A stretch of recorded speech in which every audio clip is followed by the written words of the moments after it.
Salve, galerinha linda, maravilhosa, misteriosa do YouTube, tudo bem com vocês? Eu sou Bruna Oliveira, sejam todos muito bem-vindos ao canal Mistérios do Tempo e hoje é dia de relatos dos inscritos. Esse vídeo era para ter ido na terça, no caso ontem, mas por motivo de doença a gente não pôde concluir esse trabalho a tempo para que ele fosse no ar terça-feira, que é o dia dos relatos dos inscritos, mas vai então hoje que é quarta-feira, tá bom? Não é apenas um relato que eu vou ler para vocês hoje. Eu vou ler 2 relatos, mas que na verdade são 4, porque uma inscrita chamada Aline, tá? É assim que ela quer ser chamada nesse vídeo, ela mandou uma história de vida bem interessante, contendo 3 relatos sobrenaturais. E também do Leandro Alcântara, que ele mandou pra gente também uma história lá do Rio Grande do Sul, que é muito interessante mesmo. Eu espero que vocês gostem do vídeo, gente. Já peço desde já, por favor, que vocês compartilhem esse vídeo, se vocês gostarem dele, é claro. Dá um like, deixa um comentário. Tô repetindo isso aqui sempre, mas sempre tem pessoas novas aqui.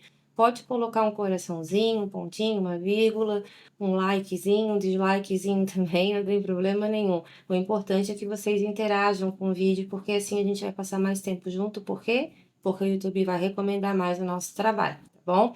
Peço também aquele que puder se tornar membro, também ajuda a gente bastante mesmo. Ou então também que comprem os nossos e-books, eu vou deixar o endereço certinho para vocês na descrição desse vídeo, tá bom, gente? Agora chega de papo, vamos logo para essa história. Vlad, solta a vinheta.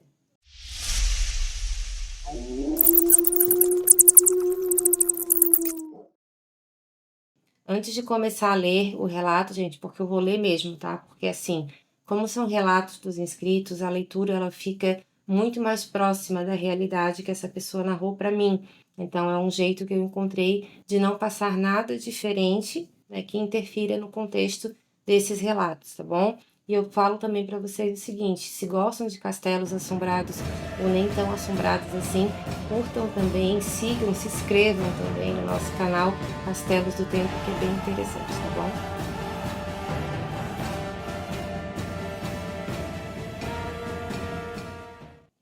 Bom, o relato da Aline, que ela mandou por e-mail, começa dessa forma. Eu vou começar a leitura para vocês agora, tá bom? Olá, acompanho o canal há alguns meses e vou enviar 3 relatos que aconteceram comigo. E realmente ela enviou, tá? E pelo conteúdo que ela me mandou, gente, no final, ela deixou uma deixa ali bem interessante também, para que outro relato vindo da família dela possa ser colocado aqui no canal, Aline. E vai ser muito bem-vindo o relato que você mencionou. Daqui a pouquinho vocês já vão entender por que eu estou dizendo isso. Ela continua, então, o texto dizendo o seguinte: eu sempre tive a mediunidade um pouco aguçada, mas eu não falava minhas experiências para ninguém porque tinha receio de ser taxada como uma pessoa estranha. Normal, tá, Aline? Sei bem como é que é isso. Minha família é bem eclética, mas a parte mais puxada para a religiosidade europeia não aceitaria muito bem esse lado.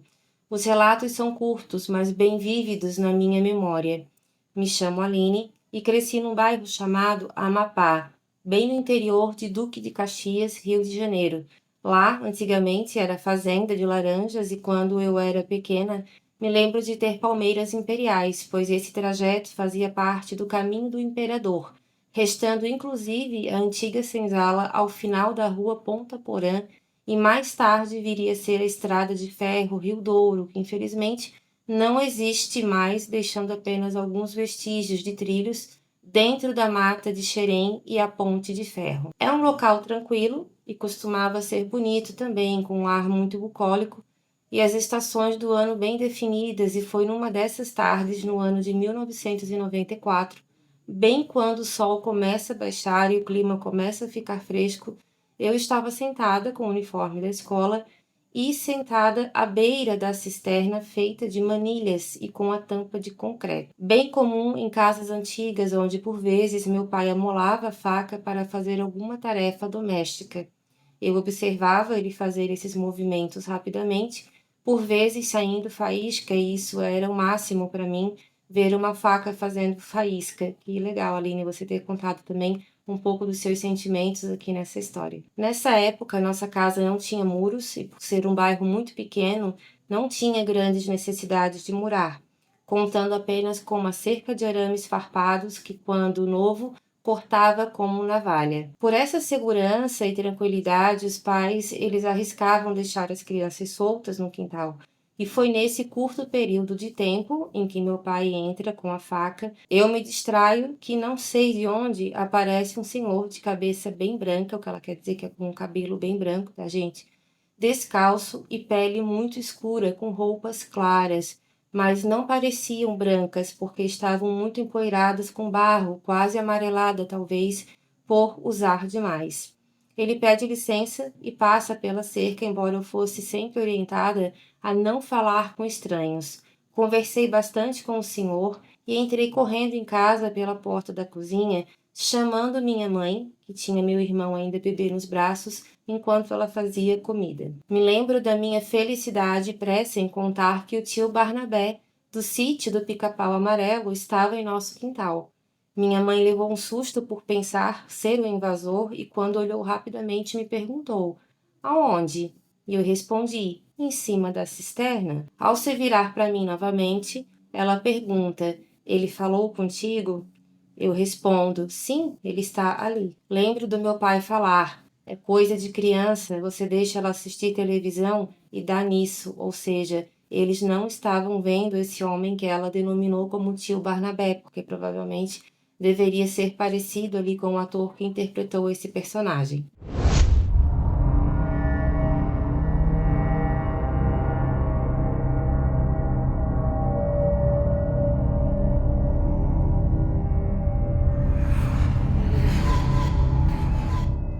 Creio que minha mãe já entendeu de imediato o que estava acontecendo e ela me levou às pressas para minha avó, que era rezadeira e descendente de índios, mas isso teria que ser antes das 18 horas, ou seja, a Aline ela precisava visitar a avó para que uma espécie de ritual ali fosse feito, mas tinha que ser antes das 18 horas. Minha avó acendeu uma vela, fez uma reza, me pôs num corredor de costas para a porta e pediu para eu não olhar para trás.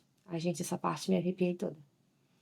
A partir daquele momento, eu não lembro o teor da conversa, somente o fato. Minha mãe também lembra, mas prefere não comentar porque hoje ela é evangélica. O segundo relato que a Aline menciona, depois desse do tio Barnabé, aconteceu na virada de 2013 para 2014. Um vizinho, que ela chama aqui no texto por um nome fictício, então ela denominou ele como Dionísio, tá? Ele tinha morado no bairro por um tempo e ele regressou depois de 10 anos, mais ou menos, trazendo o filho mais novo com ele, que ela chama aqui no texto de Júnior, isso para preservar bem a identidade dela e também dessas pessoas que ela menciona nos relatos. Nós achávamos estranho, pois o Dionísio ele trazia algumas histórias suspeitas consigo sobre um divórcio conturbado que ele teve e como estava fugindo do atual companheiro de sua ex-esposa. Tínhamos um comércio de família e ele passava as tardes lá conversando e sempre trazia o Júnior com ele. Com o passar do tempo e várias conversas depois, ele revelou que tinha vários livros de ocultismo e estudava também bruxaria, pois ele já tinha sido um homem rico e ele queria se tornar novamente usando esse tipo de ritual. Mas ele tinha uma doença cardíaca que o debilitava bastante e não acreditávamos por ter aparência forte e ser conhecido como um homem esperto, e assim foi durante todo o ano de 2013. Em dezembro, veio a notícia que ele tinha infartado no Natal, e ficamos sem notícias do Dionísio até o dia 8 de janeiro já de 2014, quando, ao arriar a última porta de ferro da loja, escutamos 3 batidas e ele disse o seguinte, no caso Dionísio teria dito o seguinte: é o Dionísio, vim desejar feliz ano novo, eu fui internado no hospital, mas eu já saí.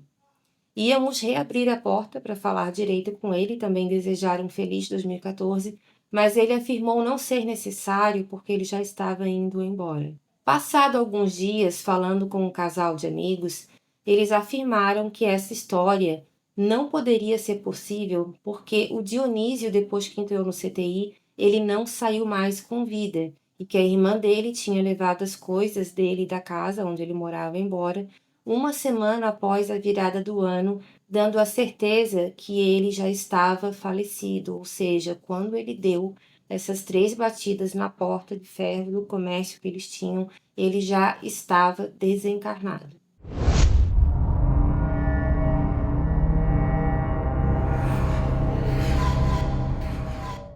O terceiro relato, Bruna, aconteceu quando eu tinha 8 anos e a casa onde eu morava era pequena.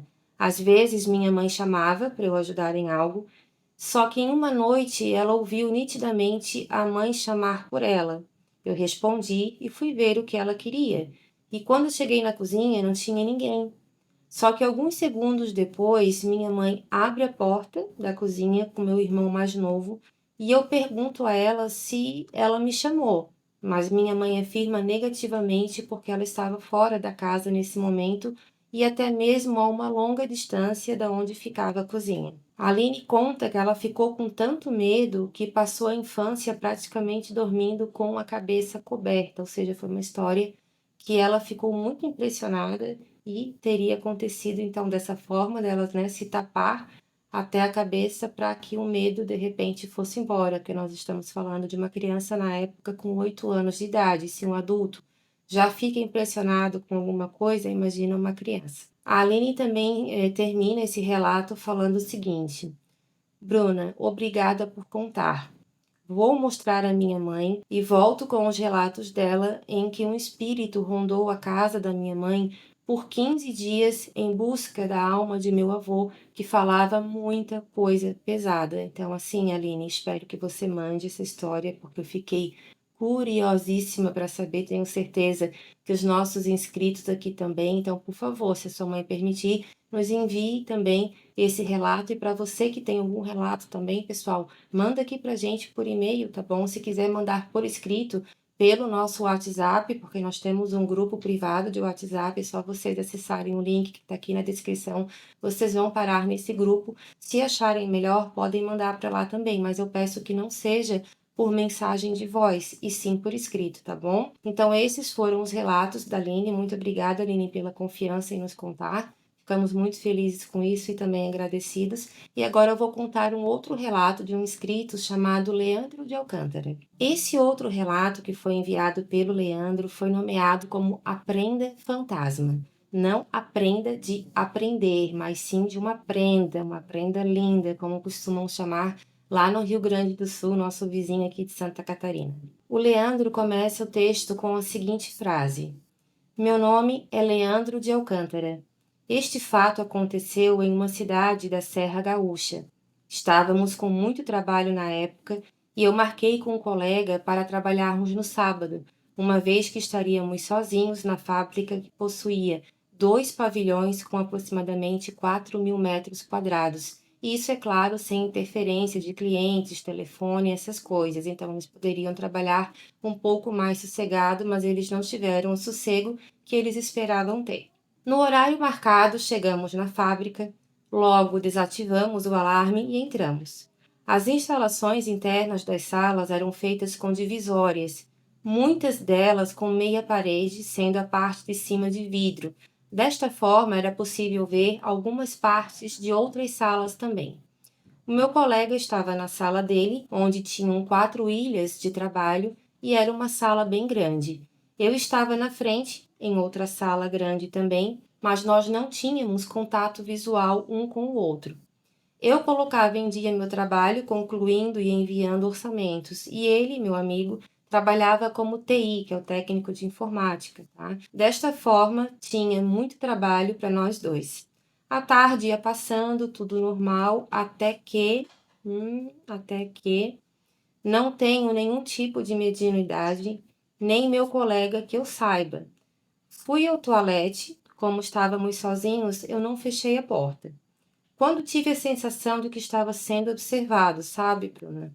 Olhei para minha esquerda na porta e lá estava ela. Passou pela porta em direção ao corredor. Gelei, tremi, palpitação, porque tenho muito medo dessas coisas mesmo.